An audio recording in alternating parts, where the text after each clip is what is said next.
On February 4, 2017, the life of 20-year-old young adults in our hometown of Sanford were taken by drunk driving.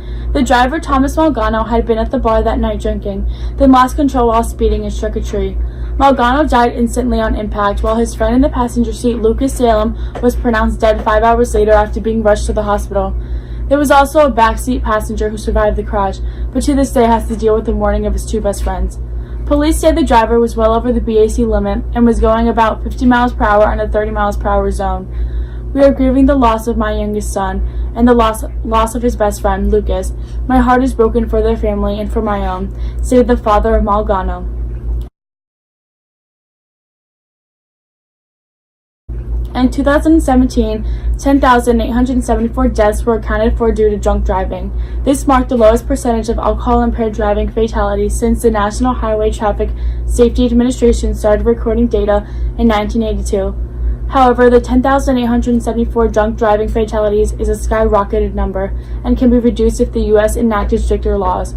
As seen in the graph, in 2017, drunk driving was the leading cause of most fatalities compared to other factors such as unrestrained passengers, speeding, drug distracting, and drowsy driving.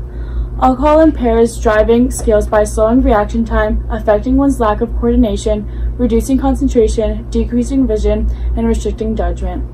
Alcohol-impaired driving not only affects those involved in the incidents, but also the community around them. It causes a ripple effect on many lives and aspects of society. It affects the families and friends of the victims, the debiting economic costs of the country, and the damaging effects of those who were lucky enough to not have been in an accident, but were still under the influence. Many families, just like Malgano's and Salem's, are left with the grieving and aching from the loss of their loved ones. It leaves life-altering consequences by harvesting a forever wail in their lives.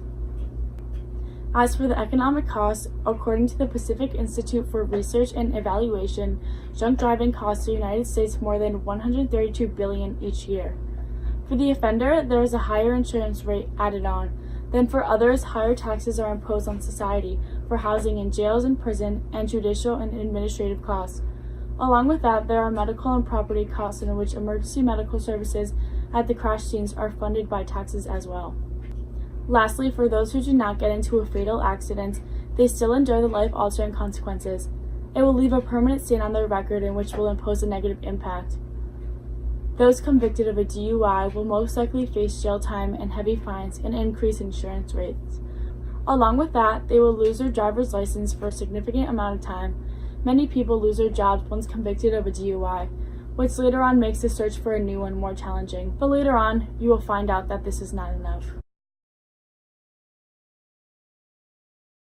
Drunk driving is a nationwide crisis in which the United States has taken initiative on.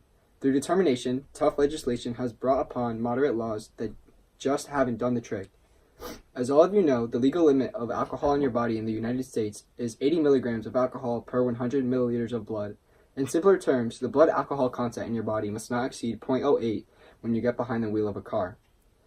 The effects of your body when your blood alcohol content is even at 0.02, there is a lack of judgment, increased relaxation, slightly increased body temperature, mood swings, decreased visual functionality, and inability to multitask, which will conquer simple driving skills. Sobriety checkpoints aim to identify and arrest alcohol-impaired drivers. According to a study found in the source titled Alcohol-Impaired Driving, the Deadliest Danger on the Road Today, these roadblocks are traffic stops that are placed at random intersections where police officers check for signs such as an alcohol smell coming from the driver or an appearance of being intoxicated. Sobriety tests include breathalyzers, which will directly prove how drunk an individual is while driving. They have already shown effective results in 37 states that conduct them. However, the remaining 13 prohibit them based on their interpretation of the U.S. Constitution. Sobriety checkpoints have proved extremely beneficial. However, the United States does not make it mandatory to implement these in every state, proving to be wholesomely ineffective. The United States has placed taxes on alcohol, but over recent years, taxes have decreased due to inflation. There is a direct relationship between taxes and alcohol. However, the lower the taxes, the less it costs to buy more alcohol, increasing the rate at which people will binge drink. Therefore, the taxes placed now have proved to be insufficient.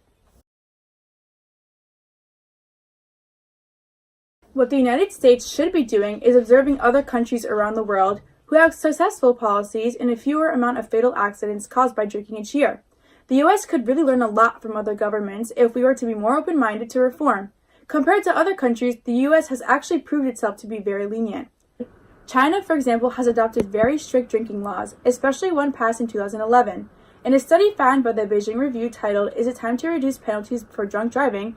it conveys that in the past 6 years, drunk driving has been strictly classified as a criminal offense in China, even if no accident is caused, as long as the drivers exceed the limit of 80 milligrams of alcohol per 100 milliliters of blood. On the other hand, in a recently issued guideline, the Supreme People's Court in the US declared that they do not criminalize all drunk driving accidents unless they are truly serious. There, the contrast is shown, two polarizing sets of beliefs between the US and China, and the damaging effects have shown because of this as the deaths in the United States continue to rise. In this graph, China, however, has shown great improvement with this tougher law. The practice of drunk driving has reduced tremendously as people are more frightened of the consequences and outcomes. In 2015, China, out of these 12 countries, has the lowest percent of drunk driving accidents, having 4%, while the United States is the third highest, with 31%. This is a huge difference. Going back to the benefits of China's new law, not even the wealthy can bribe their way out of punishment, as China claims that everyone, quote, has to accept criminal responsibility in cases of drunk driving, end quote.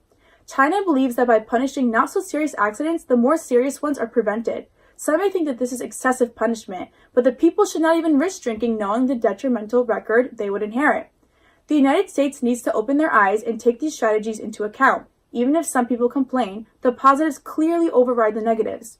There are many other tougher implementations the United States lack, such as lowering the BAC level to 0.05%. The study done by Jackson Shedelbauer, called "Lowering the Limit Won't End Drunk Driving," presents that this change would be pointless as the, quote, the average blood alcohol content of drunken driver involved in fatal crash is 0.18%. However, any change possible matters, and lowering the BAC has actually proved to be successful. Dana Corson, who wrote Alcohol-Impaired Driving, The Deadliest Danger on the Road Today, claims studies from other countries that have decreased their BAC laws to 0.05%, such as Austria, Denmark, and Japan, demonstrate that this is an effective policy to reduce fatalities.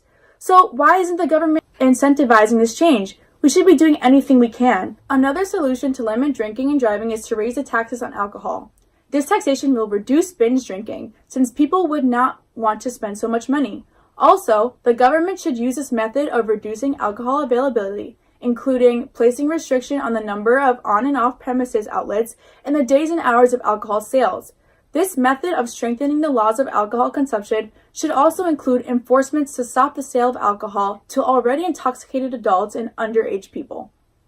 Sobriety checkpoints have proved their worth in only 37 out of 50 states. The remaining 13 states should follow suit.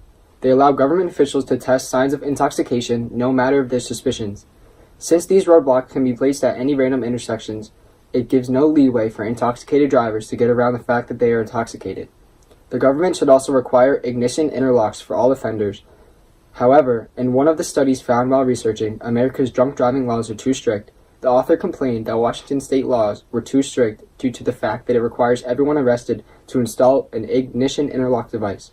However, 20% to 28% of first-time DWI offenders will repeat the offense, proving ignition interlocks necessary to prevent more danger in the future.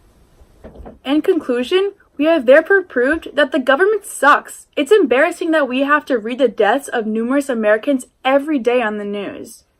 Other countries have proved that the relaxed laws of the United States have not done much to help the fact that alcohol-impaired driving is the deadliest danger on the U.S. roads today. This is why the United States should follow in the footsteps of these other countries in becoming stricter in order to see improvement. Thank you!